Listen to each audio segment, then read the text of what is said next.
6:15. Wait. I'm gonna call the July 18th, 2023 school committee meeting to order. We start by saying the Pledge of Allegiance. I pledge allegiance to the flag of the United States of America and to the republic for which it stands, one nation, under God, indivisible, with liberty and justice for all. I just wrote something on there, but you're gonna ignore it. You don't need it.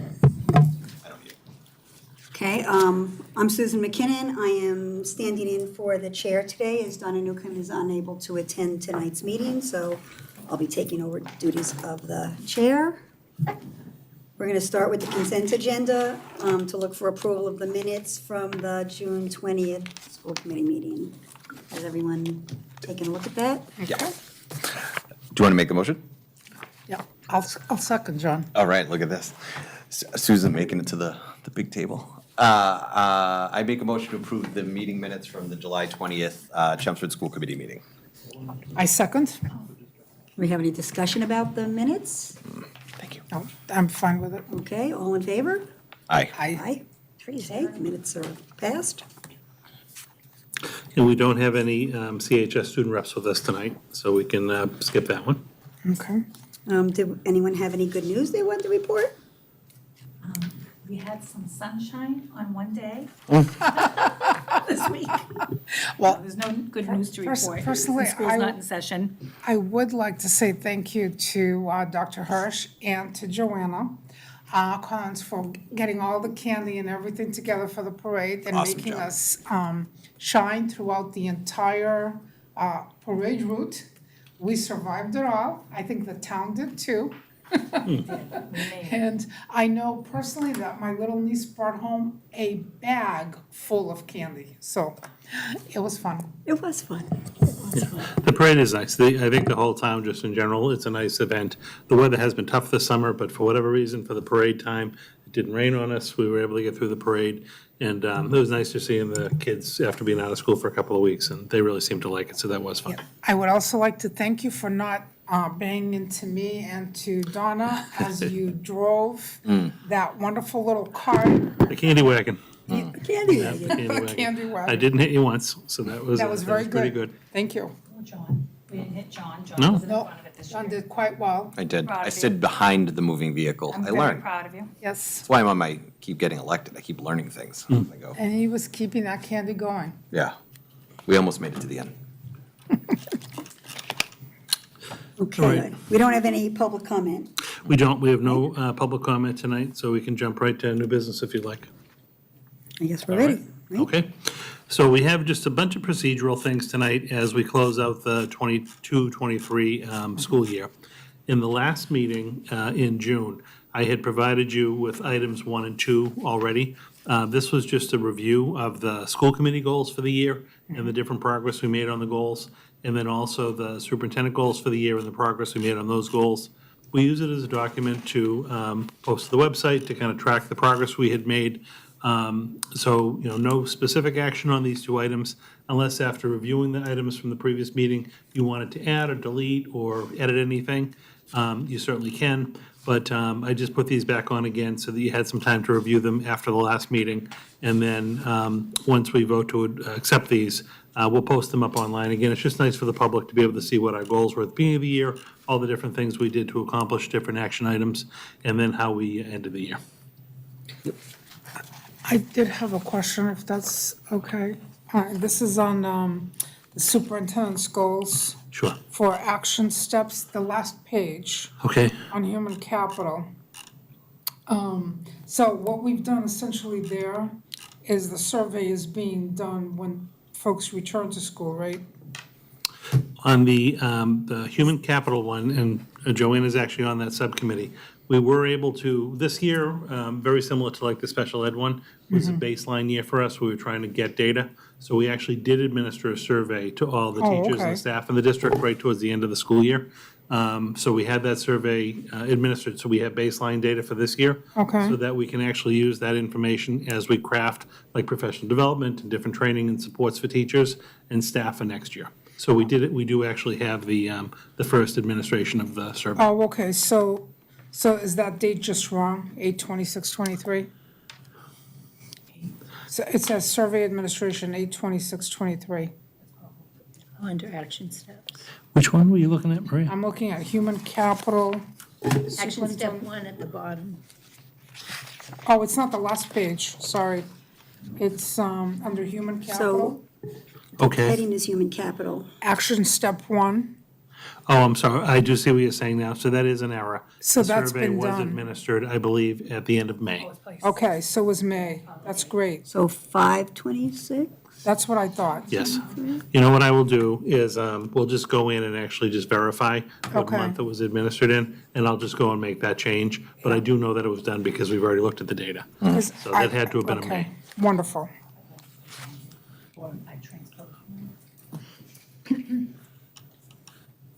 Anything else?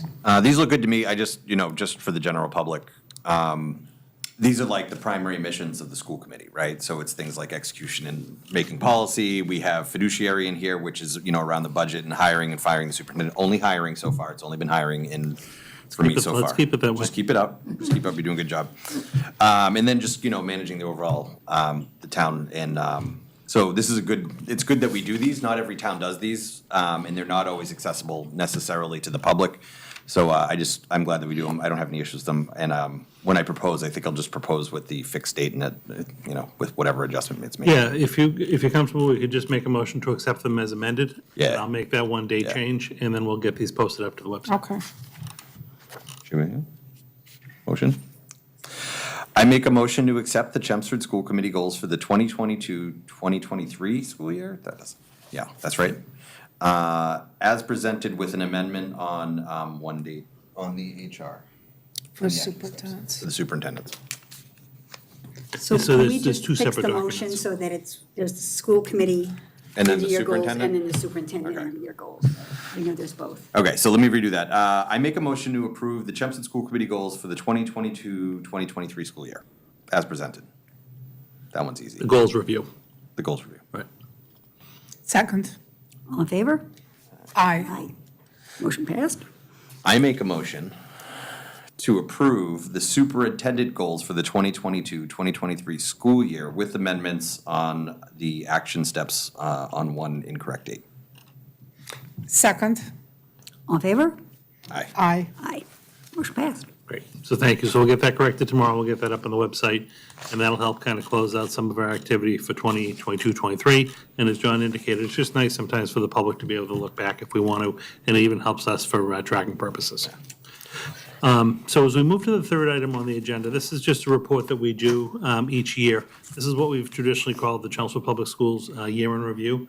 And I'm just going to highlight some of the bigger kind of areas of accomplishment over the past year that weren't directly necessarily tied to that goals review. So as you just kind of walk through this memo, I'm just again going to give you the highlights. But from a financial standpoint, again, we had a very strong year. We always have to close out the year with an audit of our prior year, so we had the fiscal '22 books audited. Joanna and the business office staff have done a really nice job. Again, it was another clean year with the audits and the financial reporting. We provide to you, as we switched into fiscal '23, regular reports of all the finances. You receive monthly updates. We do our budget transfers. We really do focus on being very transparent with the different financial transactions that happen within the district. And I do credit Joanna and her team for that, and I appreciate that very much. We have continued in the district to, I think, spend our money very wisely. We really do allocate our money towards direct services for students and families. We put a lot of resources in years into like our SEL programming, which really benefited us well when we were going into the pandemic and even coming out of the pandemic.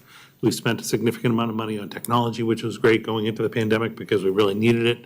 And as we've been able to do that, and I think really effectively manage our budgets, we've also been able to set aside money at the end of the year for different reserves. So just a couple of highlights. We utilize special ed circuit breaker funding to really help us with unanticipated costs for special ed tuitions or busing and transportation. So we're going to have $2.5 million in the circuit breaker account at the end of the year, which is great.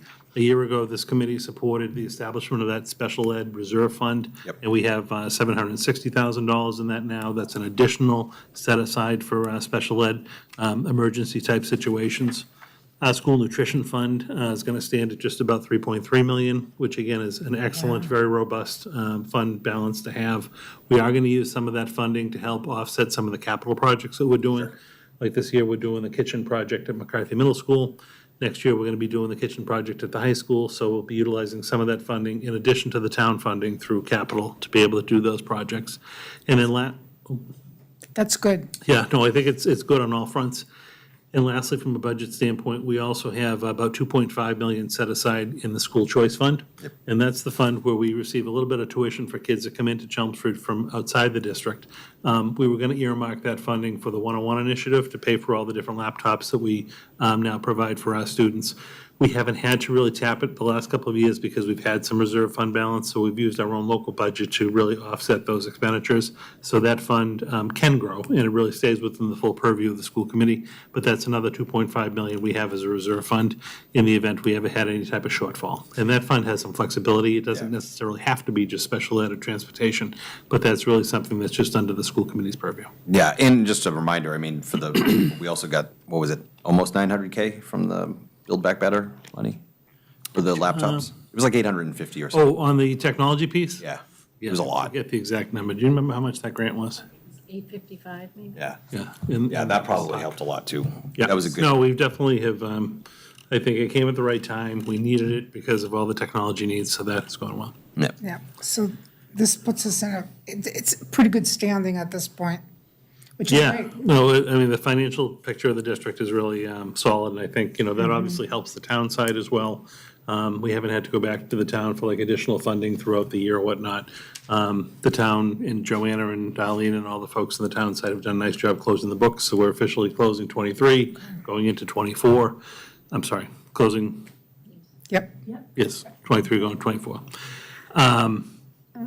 Before you continue Yep. to the, now you finished with the budget I'm section? done with 23, and I'm going to shift into 24. Okay, but can I just make a comment? I really appreciate how much work you put in month after month, keeping these books so clear and transparent, and the reports that we get every single month to let us know exactly where the balances are, where the transfers happen. I think it makes us and the public just really feel confident that the money is being spent well and that you're really managing it really well.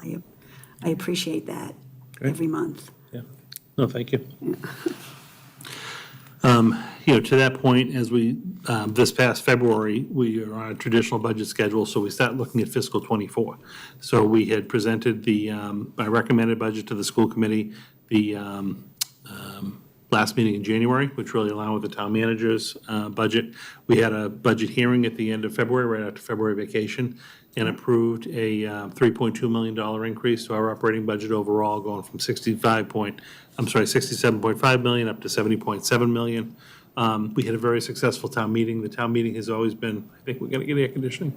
The town meeting has always been very supportive of our requests. We nearly unanimously passed that budget for us.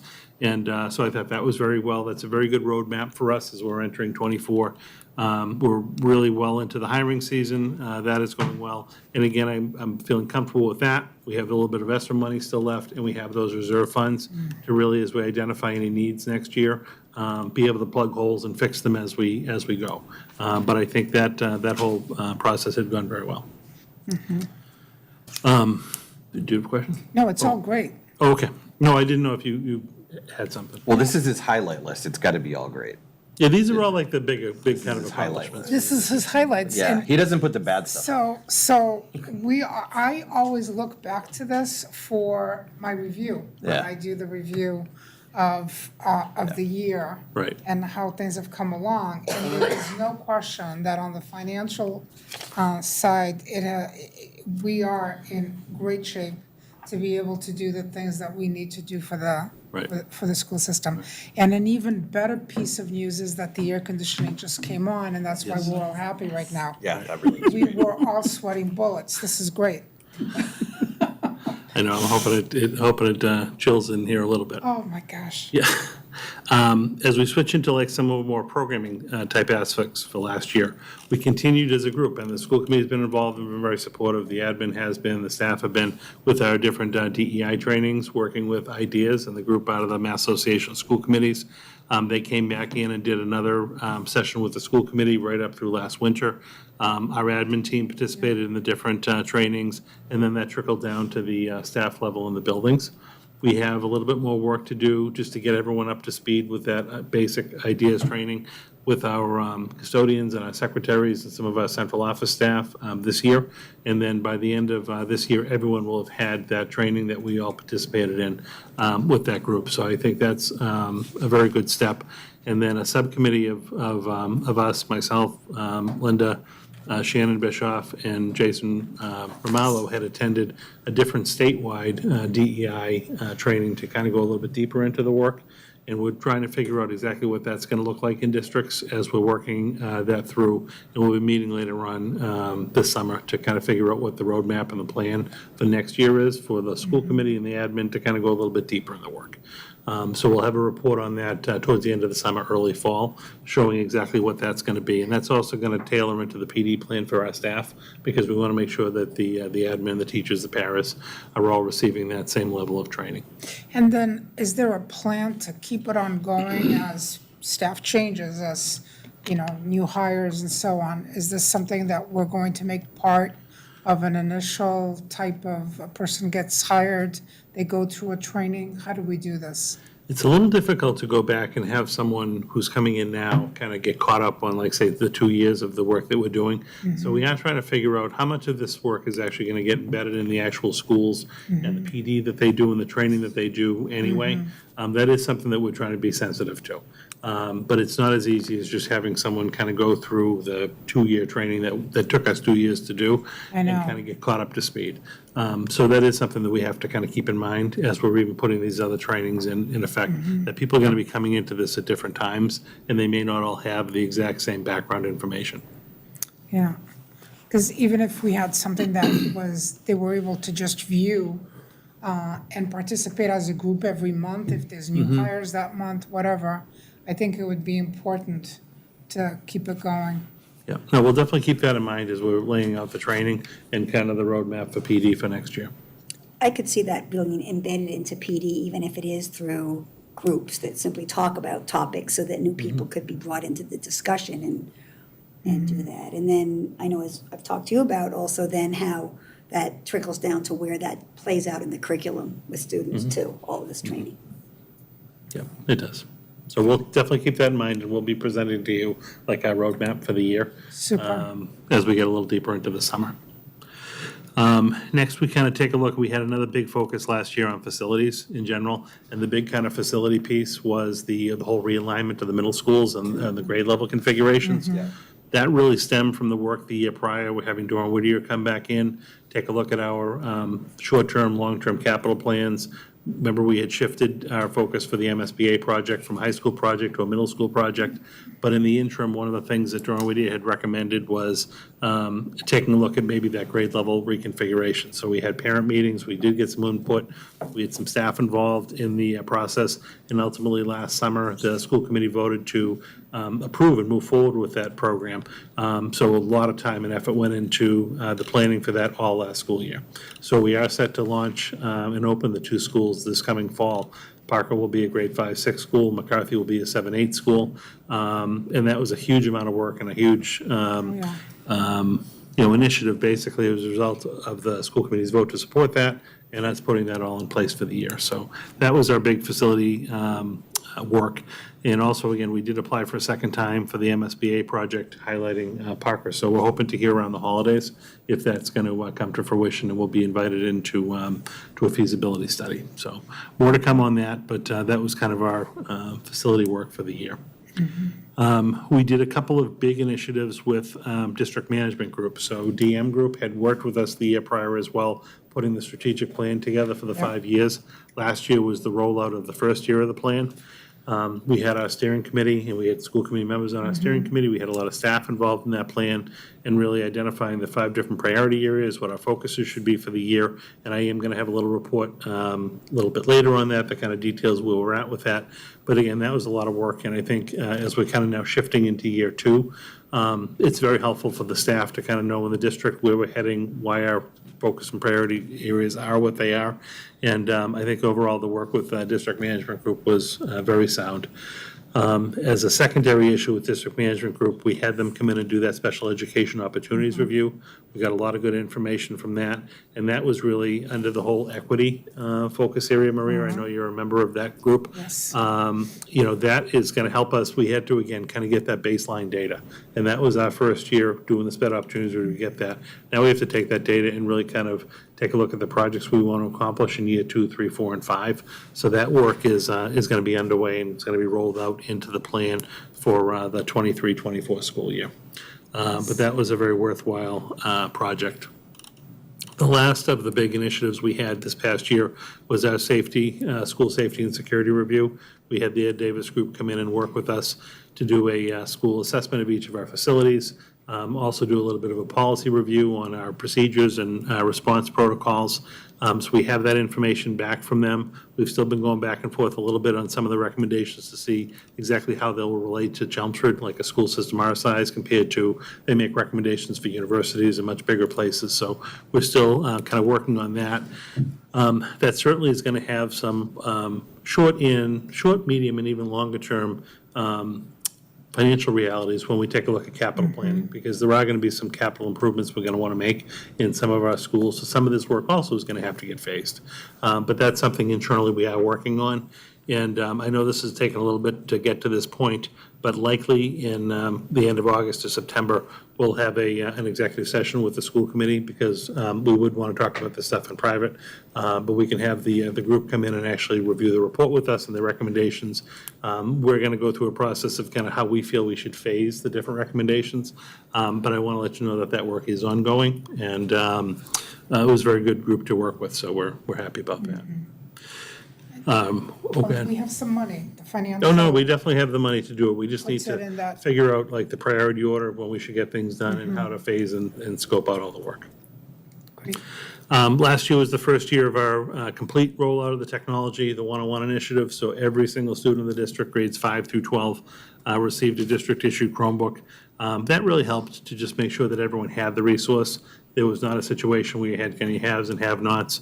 Everyone was on the same platform. Even for our IT department to troubleshoot and fix, it's just nice to have everyone having the same device. And so that has worked really well. Again, everyone coming in this year, every new 5th grader of the district will receive a new laptop.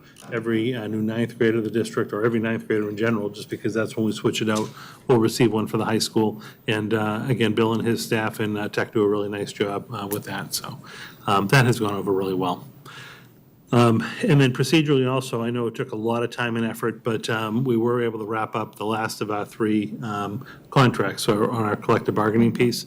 We settled with our food service staff last August on a 3-year contract. That was a good negotiation and good to get that contract in effect. It took us a little bit longer to get our contract in place with our professional support personnel, but that occurred in November. So that's a 3-year contract as well. Both of those contracts run from July 1, 22 all the way to 25. So we have everyone under contract for this year and next year. So this won't be a bargaining year for us, which really gives us a little bit of extra time to focus in on the strategic plan and the initiatives.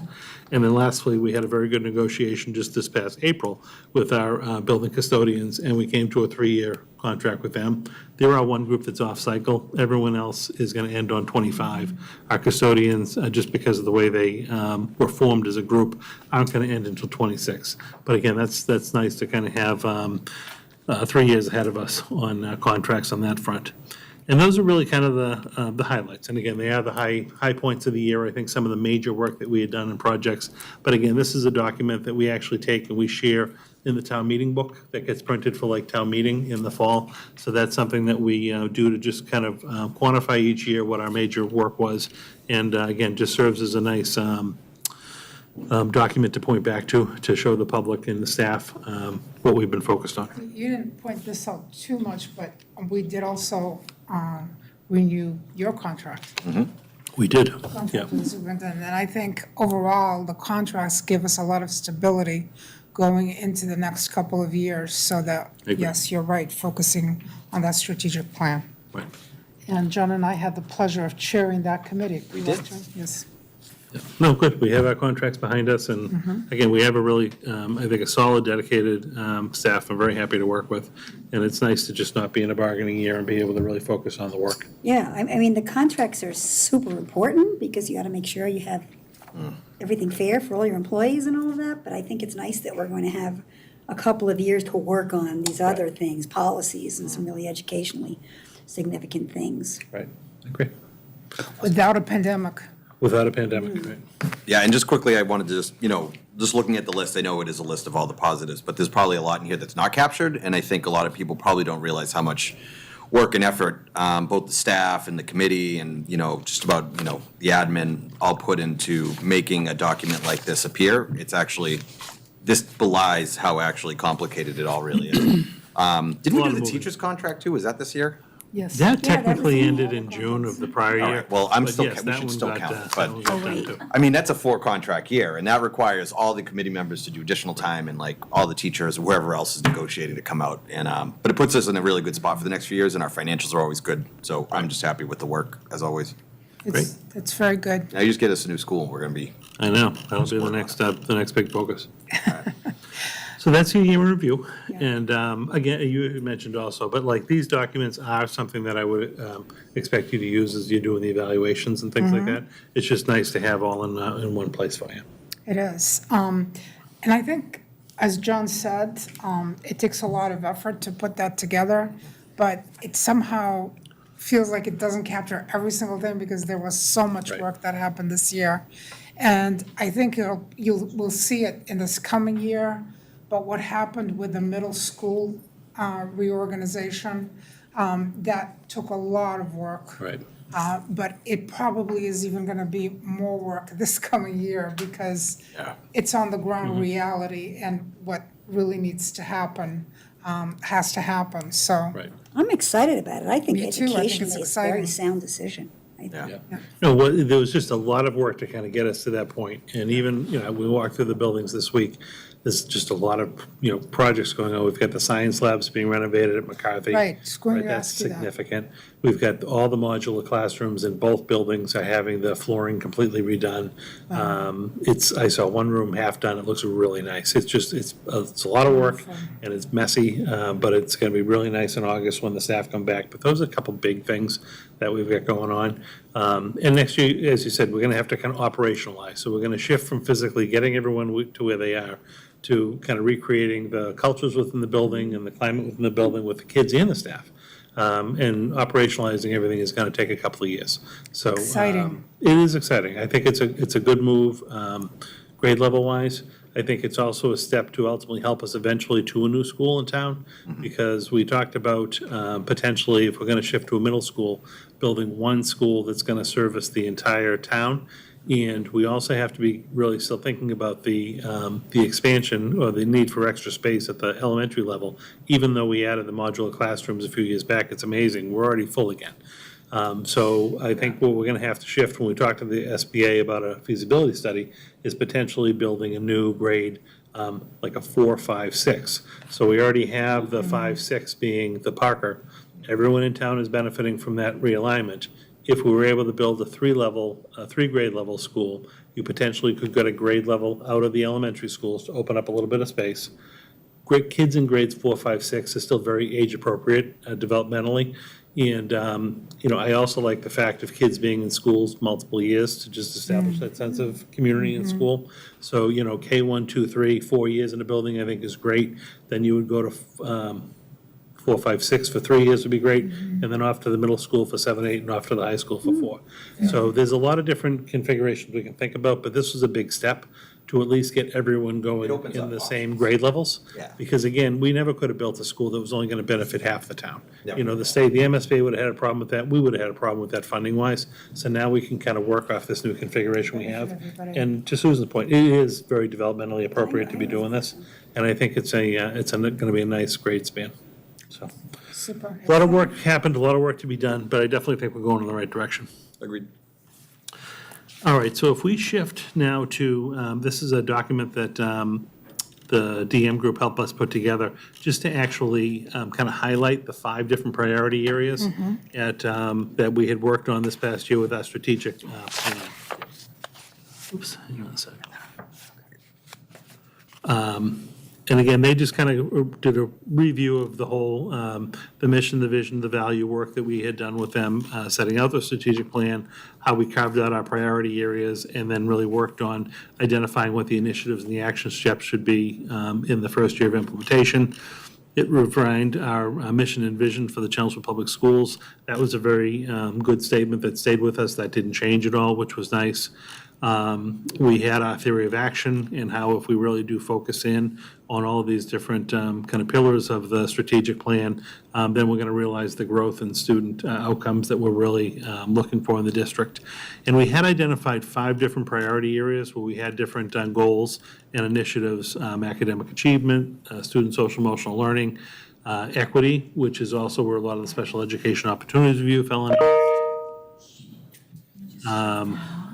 Can you have me mute that? Human On that above him? human capital, and then operations and finance. So what we have been doing is kind of benchmarking all of this work over the course of the year. And so on the first priority, which was our academic achievement, these are little metrics and little charts that we've been kind of using. But if you look at baseline data, we had 2021, 2022. We had established what our 23 target was going to be. And on that first one, it's got a yellow icon, which means something is basically on hold for a particular reason. And it's on hold because we need to figure out what the MCAS scores are.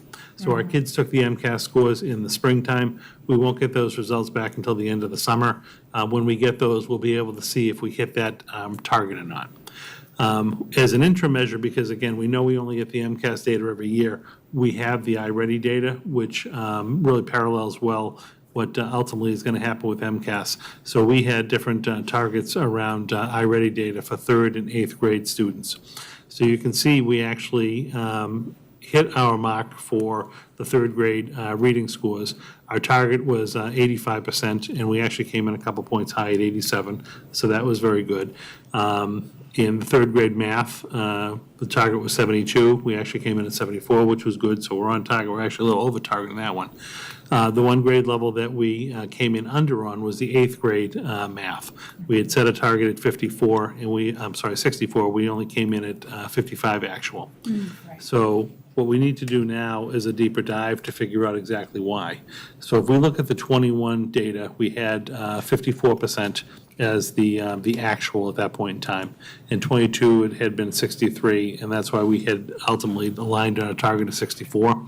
So we've got to go, number one, get the MCAS scores, because the MCAS is going to be the bigger kind of predictor of what happened here. But we need to do a deeper dive into that. I think we've done all of the different steps down below, as you can see by the green dots, to make sure that, we have the work that was done this past year on the whole math curriculum. We had a new math adoption. We had teachers looking at different math materials. We have that in place. Analyzing the different areas. We Linda and her group worked really hard with Panorama to create like dashboards so that we can track student progress in the district.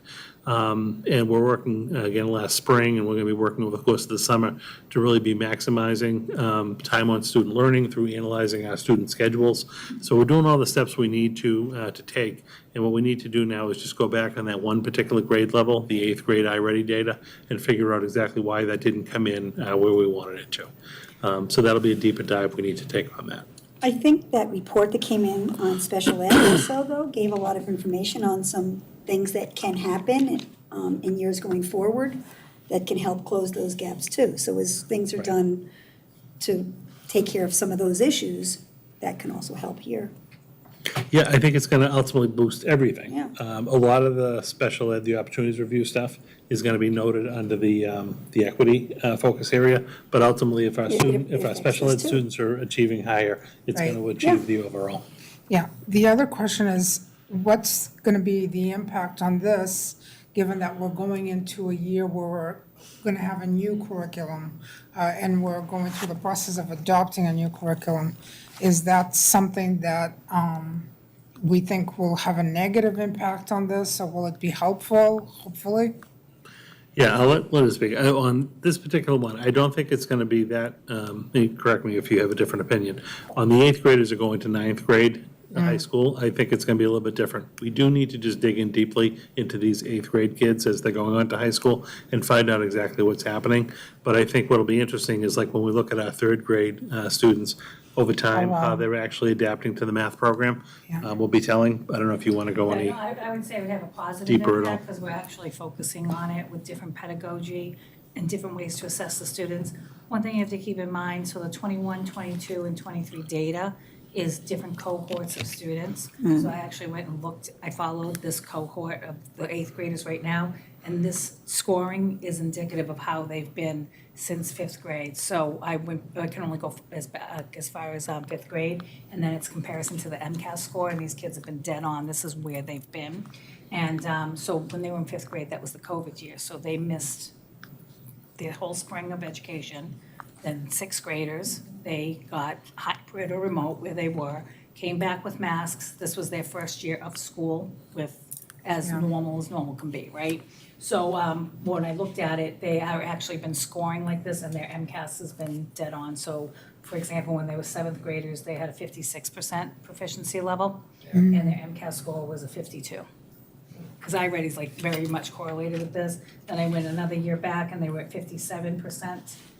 When they were in, I'm sorry, they were at 54% and their MCAS scores were at 51%.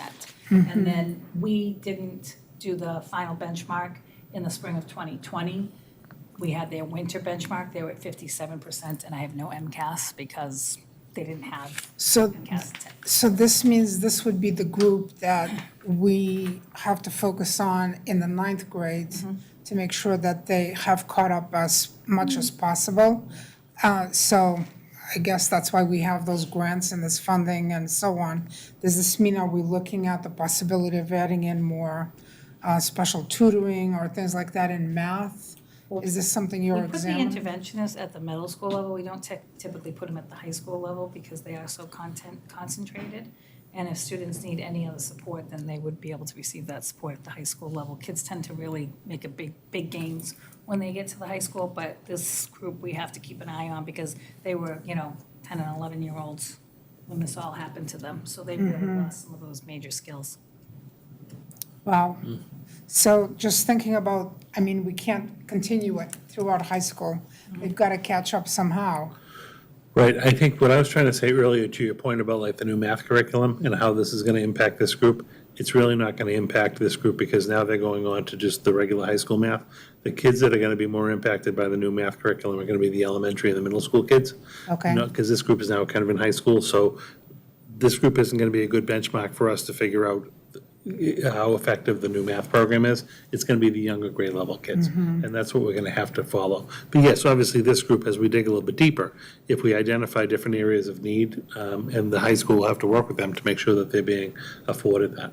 Great, because honestly, I think math provides such incredible ability to analyze and so on in a way that nothing else can, that if a student loses that ability and is not up to speed on it going through high school, it's a tough road, a really tough road, and it can impact so much for them.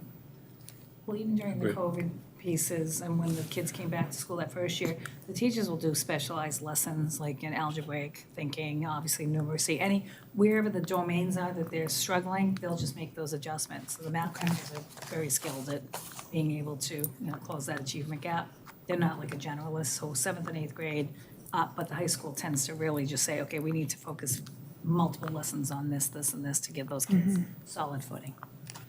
So the iReady breakdown for each student actually goes into so many different areas. It really can pinpoint, if you've ever seen any of the individual reports, it can really pinpoint areas. So these eighth graders going into ninth grade, will their math teachers have access to that information so that they will kind of know the makeup of their class, who they really can see needs skill, work in this area or that area? Yep, through Panorama, so those teachers they have access to Panorama. They can go and look at the students, see how they've been scoring on MCAS, and then they can go into iReady, and then they can click it down to find out what domain Right, that they're struggling with. yeah. So that's pretty simple to do. That's great. That was the purpose of Panorama, to put all the data in one spot, so Yeah. you're not like, oh, where's this spreadsheet, let me log on to this. It all goes into one place. And I've So they'll- seen the iReady is nice, that it really does break that down into different Yeah. domains. And they'll you be can able to where see the how they're doing in strengths and reading, weaknesses might be. math, science, so they can break it down into the different domains and strands. Super. Sounds like we have the tools. Just a quick question. What did you say, pedagogy? What was, Pedagogy, yeah, what is that? teaching, the teaching skills, like the different. Using fancy words for teaching now? Because I didn't realize that. That's an old one, I'm old. Teaching's built, it's pedagogy and Content. content, so there's two things teachers have to know. How you teach the content. Yeah, pretty what the good. content is, but how to teach it. I think I've heard you say it before and I've never asked, so this is an interesting word, I pedagogy. didn't know if you were talking about Panorama, I'm like. we No, I have- know panorama, I figured that one out. I get that one. Pedagogy, I'm gonna write that down. All right, so that was our academic area. Our second one was the SEL area. Yep. And this was a year for them where they had to establish baseline data. Yeah. Very similar to the SPED opportunities review because we didn't have it. So if you look at this particular chart on the left, you can see, so we again did use Panorama for student surveys so that we could get information directly from the kids. And we have some beginning of year data, EOIs, end of year data. And then that actually just carried into the FY '23 actual because we didn't know, this is our first time ever administering these surveys and collecting this data on the kids. So we didn't know what to set as a benchmark. But now we actually have the end of year data and the actual results of the surveys that were administered. So this is going to be used over the course of the summer to figure out what we want to do in year 2, 3, 4, 5, how we want to grow some of these responses. So a group that works with the SEL will be sitting down and actually coming up with some targets, working with the M group to see what's reasonable and realistic, and digging a little bit deeper into this. But this is very good, at least preliminary data for us, and this establishes our baseline, and then we'll continue on again with the Panorama administration of this going forward for next year. So that was helpful. A lot of great. It will be good to see if it can improve, because the first two numbers are a little bit low. A sense of belonging, I mean, I don't know what the exact questions were, but I'm hopeful that we can really address these two and bring that up. Yeah, there are a whole series of questions on the test that are all like aligned in the background to answer and kind of capture these more global categories. I'm sure we could actually share with you a copy of like the actual questions at some point, and you can see like how they align. But we hadn't done this previously, so we didn't have that baseline. At least we know now how people answered the response in the fall, how they answered in the spring, and we can work off of that going forward. Yeah. Was the survey tool, was it a standardized piece, normative, or was it something developed in-house? No, it was through Panorama. No, it's actually comes through Panorama, that. so, and I believe this is a nationally normed It is. Okay. response protocol. And now with Panorama, and like Linda has used this with like the academic piece, you can use like their bank of questions, and they are like aligned to the different categories. You also can ask your own questions. You could have something be local, like an add-on, but that wouldn't be tied to any of the national responses because it's a more local thing. But no, these are all actually nationally normed. And in the background, do you have this information available per level and per each school? That's good, because, I mean, it would be something quite different to have a sense of belonging in your elementary level versus your middle school versus the high school. Right. Yeah, Well, I mean, they have that level of detail right down to the grade Wonderful. level, to the classroom, to the child. yeah. So, the teacher can actually see where people are scoring. Not only the in teacher, these. also administration, because Right. this is a whole sense of the entire building and the entire school. Right. Yeah, a child walks in that door in the morning and having a sense, I want to be here and I want to be a part of this, Right. is very important. Looking at the demographics of it too, will be interesting just to see how that, Yeah, where it all falls. Yeah. So good first year baseline, and we'll be able to work with that group next year and kind of figure out where to go and how to put some realistic expectations on year growth for 2, 3, 4, and 5. The third goal area was kind of our special education, our equity goal, and this is really to be focusing on helping our students with disabilities achieve better outcomes across the district. And on this one also, again, we didn't have, we're waiting for some of the MCAS data to come in. So this is very similar to the first question. We have the test administration, but we just need to wait and get the data. And then again, we'll update this, and in the fall, when we have that, we'll bring it back to you for an update. But that's why your status is all yellow, because we're waiting for the MCAS data. Under the initiative piece, though, we did complete our 2 things that we really wanted to. We conducted the special ed opportunities review, and then we've been able to analyze some of the ELA and the math identifiers. So it'll be interesting to see where our students come in now for 23 MCAS, and again, we'll report back in the fall. Human capital is another subgroup that was working on different initiatives around, teacher collaboration, different partnerships, how they actually issued a survey as well through Panorama to try to figure out of our staff, our instructional staff, and then just our general staff, how adequately prepared they feel to differentiate to different and diverse populations, and then how equipped they feel to provide culturally responsive instruction. So this is another area we did not have baseline data, so now we actually have baseline data. And Linda, like I mentioned, Joanna and Diane from HR are on this particular group. So when we look at like our PD initiatives for our staff, we can take this into consideration. And this will be a good data point for us. And we'll also have to work with DM group to kind of figure out where we want to move the marker over the next couple of years. Like, what's a realistic expectation for growth in these areas, and how are they really going to tie to the different initiatives that we're putting together in the district to see growth. But they at least were able to get their baseline data, which we didn't have previously, so that was good.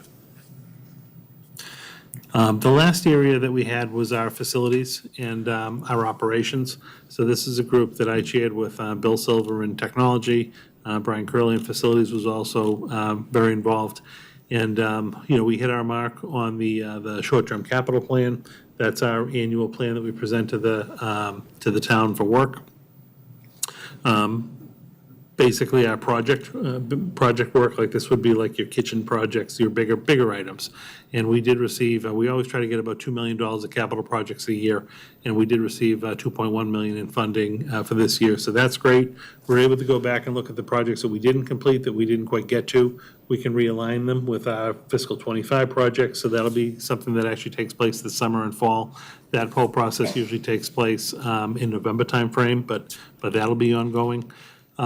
The one thing that we did not do is, with the red button on this particular one, is we're working on creating reports that we can provide periodically to the school committee and to others to show just like the general repairs and the day-to-day work tickets that we put in. Like if someone has HVAC that's not working in a room, like how long does it take to get the HVAC working and things along those lines. So we have a system that we use.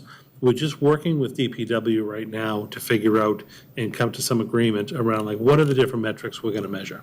We have also just some internal issues, even like when a ticket gets entered in the system. We know it's there, we know it gets done, but sometimes we're doing a batch closing of tickets as opposed to doing it in real time. So if you close a ticket in a batch, even if the job, let's just say, it got done on Tuesday, but it didn't get imported until Friday, it looks like it took a lot longer to get something done than it really did. So we're trying to just work with DPW to figure out like ways to actually have the reporting be a little bit more accurate before we actually start to produce reports. So that's why that one is red. That's something that we're still going to continue to work on. Ryan did have a third-party group come in and set benchmark APA standard reports for each of our schools. So it was a third party came in, looked at all the cleanliness of the buildings, gave us detailed reports, because we need that to really hold our cleaning companies accountable to make sure that they're holding up to their end of the reports. So those were all completed. So we have at least one. Some buildings actually have multiple reports on that. And again, he finds that very helpful when he's working with the cleaning companies to make sure that they're doing what they're supposed to.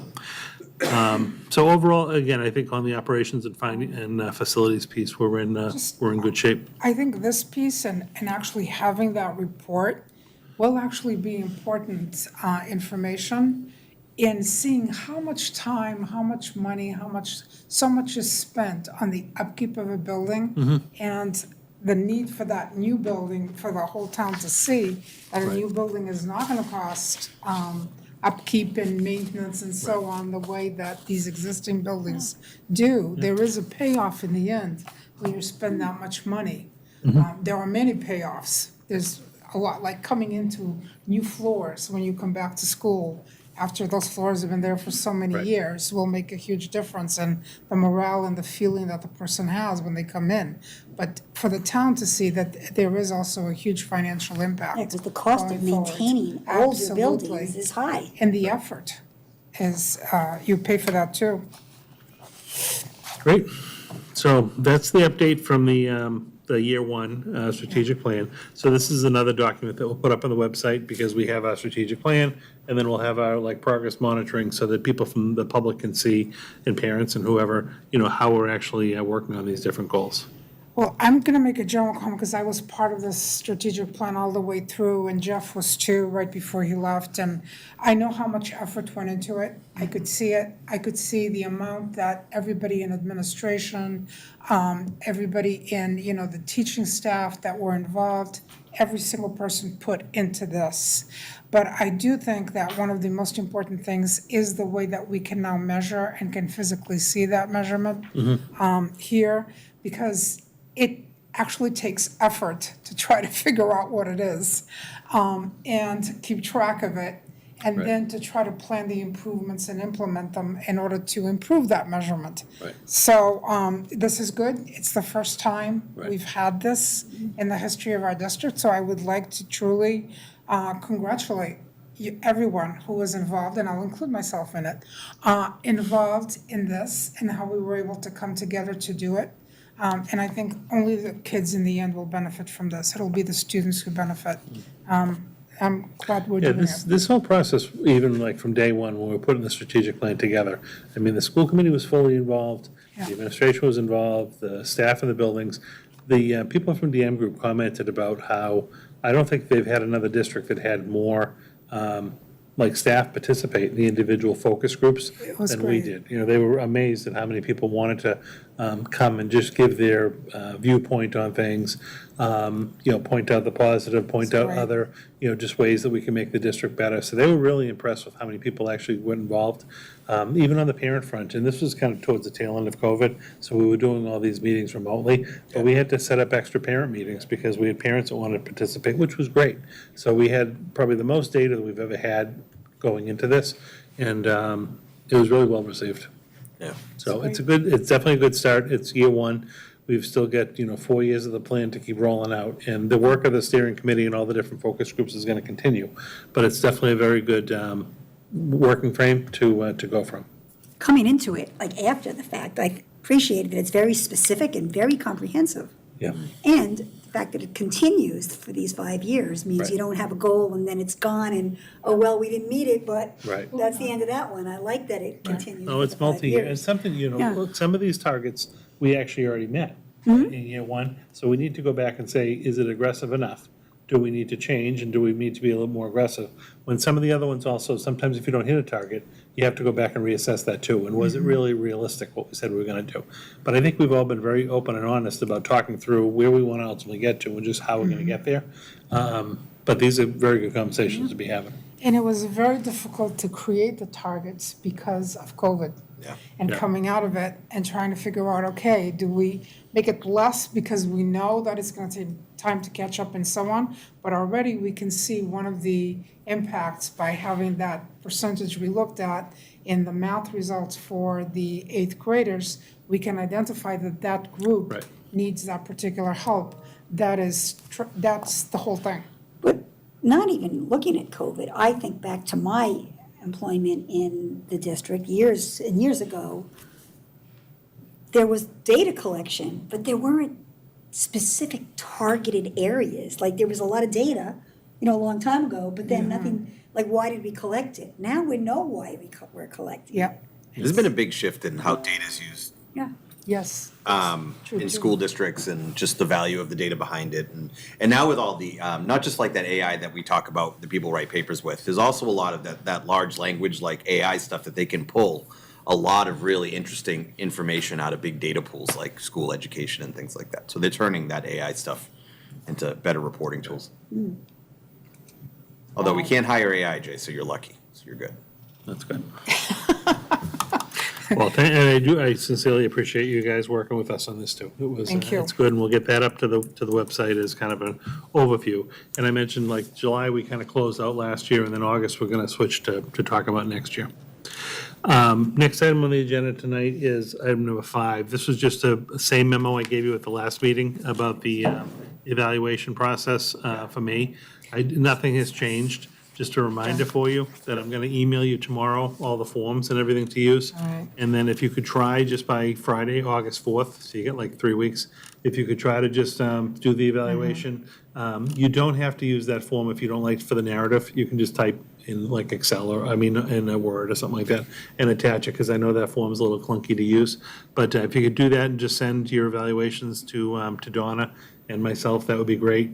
We're not going to do the evaluation at the next meeting in August because I'm not going to be here. We're going to hold it to the second meeting. Got it. But at least we'll get everything in by the 4th. That'll give us a week to finalize everything. And then we'll do that at the meeting on the 15th and be done with that as we start to set our goals for next year. Yep. Okay. So that's just a friendly reminder, So nothing new on August- that one. Friday, August 4th. Yeah. And I'll mention that just in the email I send you tomorrow. It's the same form we've always Yeah, used. same one we always do. Not for me. Well, it's new for you. New- It's very new new for for you. me. It is not. It's going to look very familiar to you, though. It's I based off the. know how the rubrics work. I think it's how Sue was evaluated. I talked a little bit to Donna about my role in this because I'm evaluating a little slice It's of tough the time. first time coming in. I Yeah, know. but that's all right. We'll Okay. make it work. Item number 6 tonight is Joanna is going to just give you the preliminary fiscal close for fiscal '23. So I'll turn that over to Joanna. Thank you. In your packet, you have the preliminary year-end figures for fiscal year 2023, so that ended June 30th.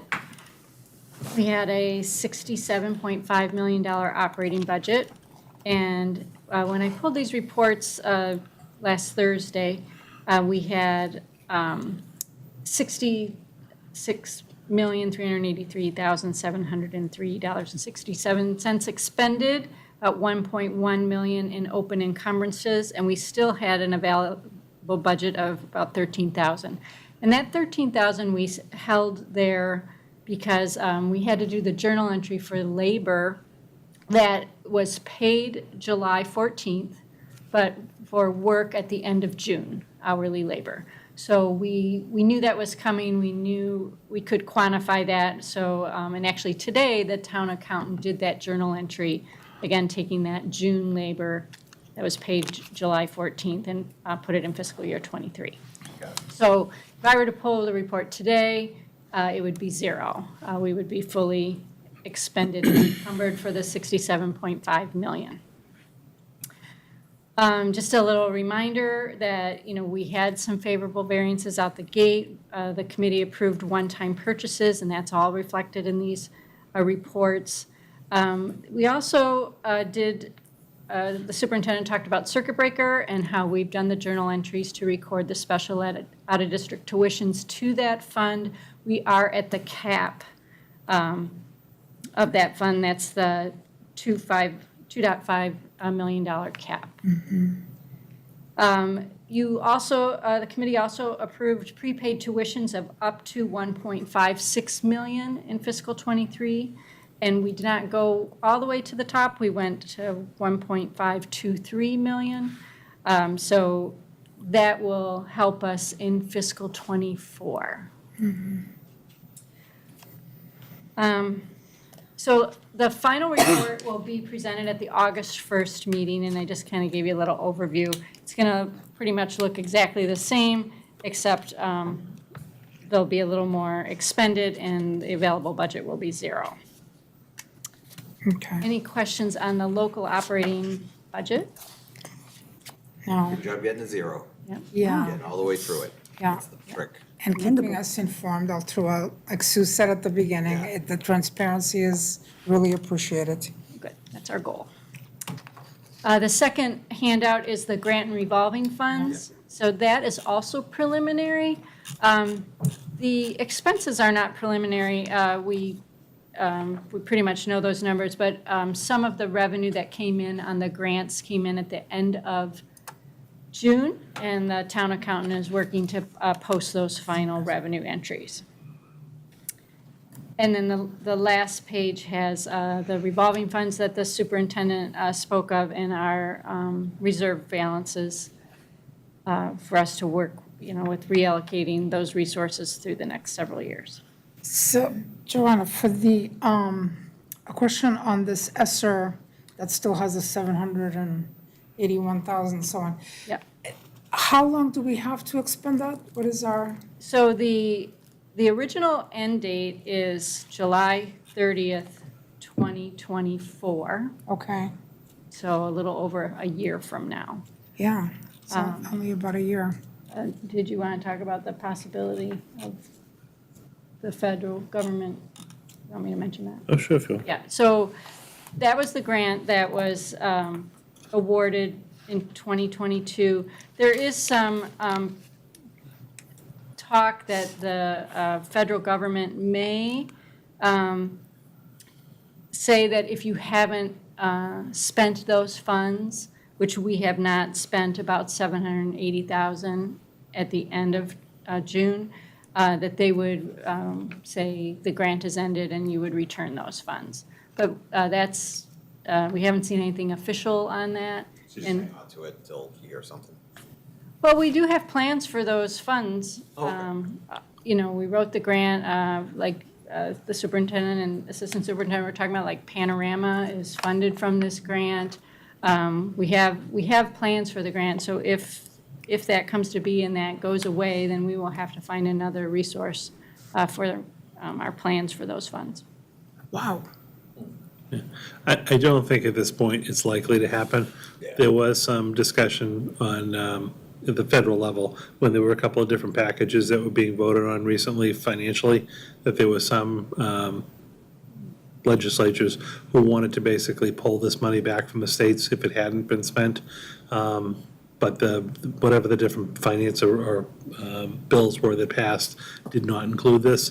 So I think we're in good shape. It wouldn't just be a Chelmsford thing, it would be like across the country type thing. Right. 100%. And I just don't think it had any, in the end, I don't think it had the If you guys want the case, they changed their mind. It- Finding stuff. Yeah, if this is something that you need us to reach out to legislators and so on, do let us know. Ours have been very good. So ours know about it, and they've been, obviously pushing not to have that happen. And where it didn't happen, I think we're in pretty good shape. Okay, well, I had heard reports that at the federal level and country, nationwide, that we're seeing the lower reports on, how students are doing and so on. But at the national level, it is much, much worse. Right. And that these funds had not been properly used by some districts to fund, tutors and so on. I know that we've been using the funds properly. That's something, again, that I commend you for and the transparency, because that's really important. But that was, I think, one of the reasons that came up, pulling the funding, because they had not been properly used, at least that's how it was perceived. Yeah. Thank you. And then the last set of documents are the student activity accounts for the high school and both middle schools.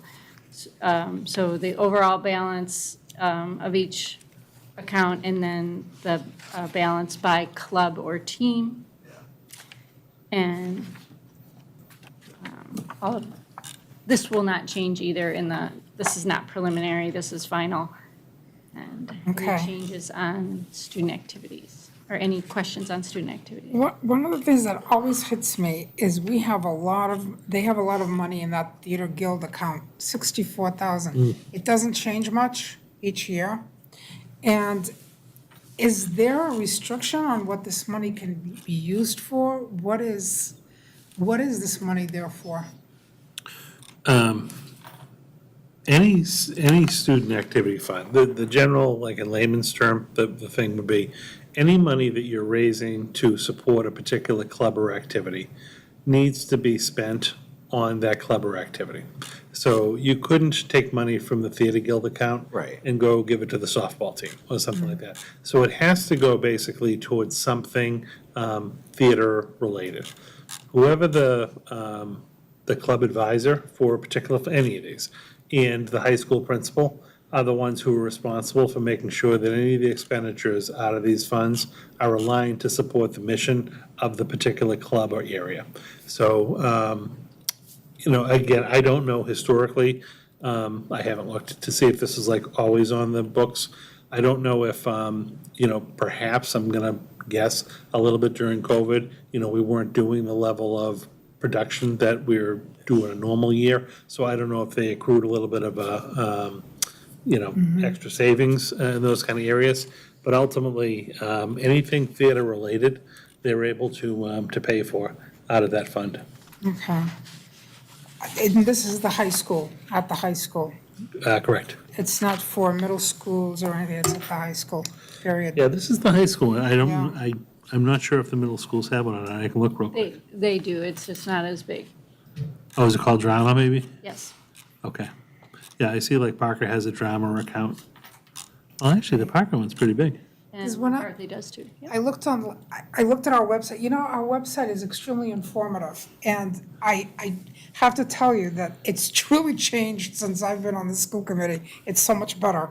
And I go to it periodically just to look at things, and I saw, there's a little section about fifth and sixth grade, and what you can do in the visual arts, and what you can do in the, in music and orchestra and so on. And it just strikes me that we have nothing on there for theater or performance in the middle schools, yet I know that we run a play every year and so on. Is that just not part of curriculum? Why would that not be a choice for students?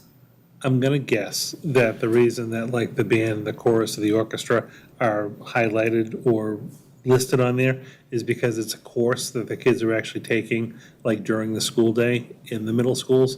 Like the kids they need to either pick, band, chorus, orchestra, general music, something along those lines, as part of the regular curriculum during the day, not as like an after-school club or activity. I don't know if, I'd have to look, like where on the website we actually list like the after-school clubs and activities. I know each of the schools puts together in the fall, based on who they're gonna have as the advisors, they put together like a little Google-type form that has all the different clubs they're offering, the dates and times and whatnot, because that goes out to the families and the kids can kind of pick what they want to do. So I know those activities would be listed on that. I just don't know if they're highlighted on the website. Okay. I'm gonna So guess it's they're not, but I would have to look into it. So it is not a curriculum item you can take. It is an activity after school. Oh, the drama in the middle Yeah. schools? It's an after-school club or activity. It's not a Right. during the day It's not thing. part of our visual We don't arts. have theater teachers. Right. We have music Okay. and art. Well, we did have some at the high school. I don't know if that's continuing to this Maybe not school at the year. middle school. We haven't had one at the middle school level. Okay. Yeah. Yeah, it just struck me, and when I see this number, I'm thinking, wow, that's a substantial amount of money to have on there. And how can it benefit that group? Because there are quite a few students who, that's how they really develop. Right. In terms of identity and feeling connected and all of those things is Right. really important to them. So, Yeah, I just looked quickly too, and I hadn't looked at this previously. I just looked at the bottom line balance, but McCarthy actually has a pretty good Right. little budget, about 11,000 for what they call drama club instead of theater.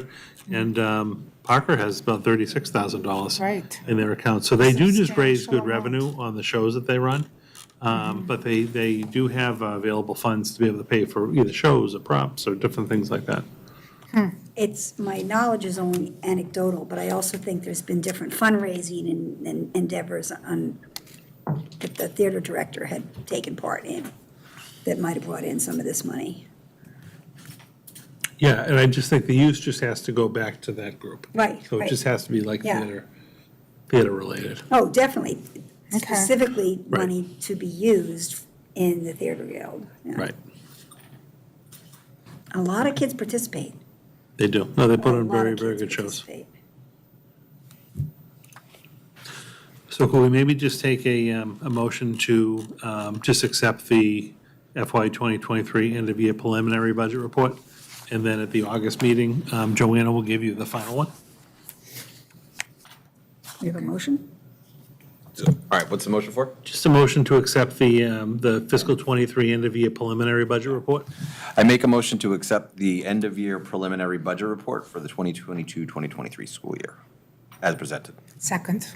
Thank you. All right, can we just do a general, we don't need We to do roll poll call. for this, right? And So there's no transfers or anything like that involved, so I general. think you can just do a general one, and then we'll do the final one in August. Okay, all in favor? Aye. Aye. If there's ever like a money transfer or something like that. Yeah, I you know have to, money but- things you have, but I didn't know. But this is really just yours. accepting Contracts, the report. yeah, anything like that. And last item I have for you tonight is just the personnel report, and this is just from the month of June. It details all of our retirements for the end of the year, some resignations, new hires, and then we had a number of staff within the district transfer to different roles. So you have that before you. You'll start to see now in June, July, and August, a lot of the effective dates will be the first day of school. So these are all people who are being hired for the start of the school year. So I just share this with you. There's no action you need to take. I just share it with you to document the comings and goings of staff in the district. Can you tell us a little bit about the new dean at Hawthorne? Christina? Are we gonna meet her at some point?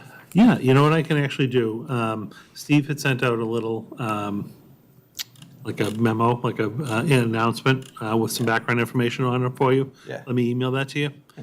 She's coming to us from Billerica High School. Okay. I know she had been a longtime English teacher at Billerica Middle and High School. Awesome. So English is her background. I want to say she'd been there for over 15 years. It was like 15 or 18 years or something. Yeah. And so this is going to be her first administrative position coming to us. She had done a number of different like administrative functions at Billerica. They're super excited about having her join the team over at the high school.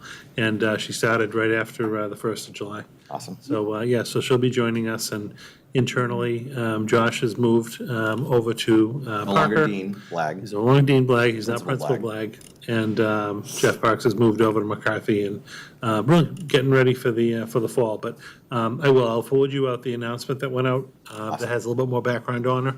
And then we certainly could have some of our new administrators come to a future meeting just to be introduced. Maybe as we get closer to the start of the school year, so people That can would put be a name nice. with a face. That'd be great. I'd love it. Thank Yep. you. And thank you for getting it filled. Yeah, that was good. No, it's been tough to fill some of these jobs. The market's starting to come back. We're starting to get, candidates for positions again, but it's still tough to get some. So, yep, so that one is filled, and we're in actually overall pretty good shape hiring-wise for the fall. Wonderful. And that is my last report for the night. Okay, do we have any liaison reports? That's next. This is summertime, there's nothing to report, right? You liaised by my pool the other day. It was awesome. It's open, by the way, finally, anyway. So Oh, really? I wish I had one. you can come over anytime. You're welcome. Okay, this isn't really my area so much, collecting any action or new items. But does anyone have anything right off the bat that we want to? Do we need an update on the open space project McCarthy yet or no? Still waiting for that? Probably for the fall. So, okay. verbally, I can tell you that we've got two projects. We've got the McCarthy Open Space, and we've got the plateau at the high school Yep. that we're starting to relook at. We worked with a group called Kessel Booz. They were the architectural firm that was putting together the tennis court, bid documents and everything for the high school, the tennis and basketball. They were very good to work with. I asked them to give me a proposal to come and actually work with us on both of those projects. They did, so I've signed them on. So we're gonna be working with them to come out and actually do like some of the design work, the Right. architectural concepts and things like that. So that will probably, I'm gonna have just a preliminary meeting with them later this week before I leave to at least set the groundwork. I'm gonna give them all the documents. They're gonna come out and take measurements of the sites and things like that. And I'm thinking maybe towards the end of August, we'll probably reconvene that group to just have a meeting with them to talk about what we talked about, bring them up to speed, give them some marching orders. And then between, August and probably October, We'll want to try to bring that to conclusion, because if there is going to be a recommendation like that is one of the capital projects for '25, we'll want to have it by November. So we'll just want a ballpark idea on a budget and some schematic design type work to at least show what it could be. So by the middle of August, we'll reconvene. Okay, that sounds good. It's only like in a month, you know. No, I know, but I'm doing It's I'm doing the close. pre-work with them to kind of get them up to speed, but we have to be on a pretty tight schedule, because if we want the stuff back by Yeah. November, for the capital planning, we really kind of have to. No, absolutely. No, thank you. That's a good update. Just as an aside, I don't know if I told you this, I don't know that I emailed you yet. We had gone out to bid to replace the tennis courts and the basketball and the hockey at the high school. The bid came in ridiculously high. So we only had one bidder. It was way over budget. And in talking with Paul and Christine at DPW, we've decided not to move forward with that project for this summer. We think also the timing, just because it wasn't going to work to our advantage at all. So we do have the bid package ready to go. We've made the refinements to it. We're going to re-advertise for that right after Columbus Day. Okay. So we're going to try to be one of the first projects out to bid for the next summer schedule, because you can really only do, we have to use those courts in the springtime. And then usually the public likes to use them in the summertime. So we were trying to actually take them offline for like August through October to be done. Yeah. And the bidders just had too many projects in that time frame. Someone probably just threw a high number at it, thinking if I could ever get that, I'll make it work. But it wasn't going to work financially for us. So we're going to go out to bid in October and have that project be done in the summer or fall of '24. Got it. So we're just going to be a year out of cycle on that. But I don't think I had emailed you that yet. But all the other projects for the capital for the summer, aside from that one, are actually on time and doing pretty well. Have we heard anything else at all? This is for the numbers in terms of how many students we're gonna get and so on. Have we heard anything at all about the housing option, whether the state not. has chosen that project or not? No, we have not. Okay. And I don't mind following up with Paul before I go and just seeing if there's any update, but I have not received anything yet. Okay, thank you. Did we hear anything about the free lunch for coming I don't school think we year? have yet, no? Haven't heard yet. I'm hoping. Okay. So as of right now, the federal government has gone back to the traditional model of free, reduced, and paid.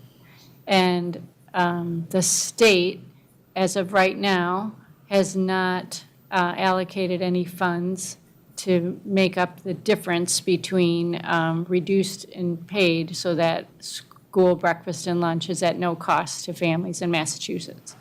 So that's as of July 18th. It's literally just the most brainless, easiest thing you can do to make kids' education better. And it's so cheap. Food is so cheap, like, in this country. It's unbelievable at the federal and the state level. They didn't see that, like, we went through this whole COVID thing when the lunches were all free, and all these kids that had no access to food all of a sudden had access to food. And like nobody paid attention to any of the good lessons, and then hopefully the state funds it. And that's something I'll talk to. Simon Cataldo's coming out, he's my guy. He's coming out to Chelmsford for like an hour's day. I'll go talk to him about it. I can just call him, but It's definitely going to be a state level thing. The should be. federal government's not going to, no, I know it's not gonna be federal because but I don't think the state budget's officially passed either, No, right? So that's it's still still in in the the Senate. budget. yeah, So we're hoping it comes out of that. And as soon as we know, we'll let you know. I'll find out too. Okay. I'll text around. Okay.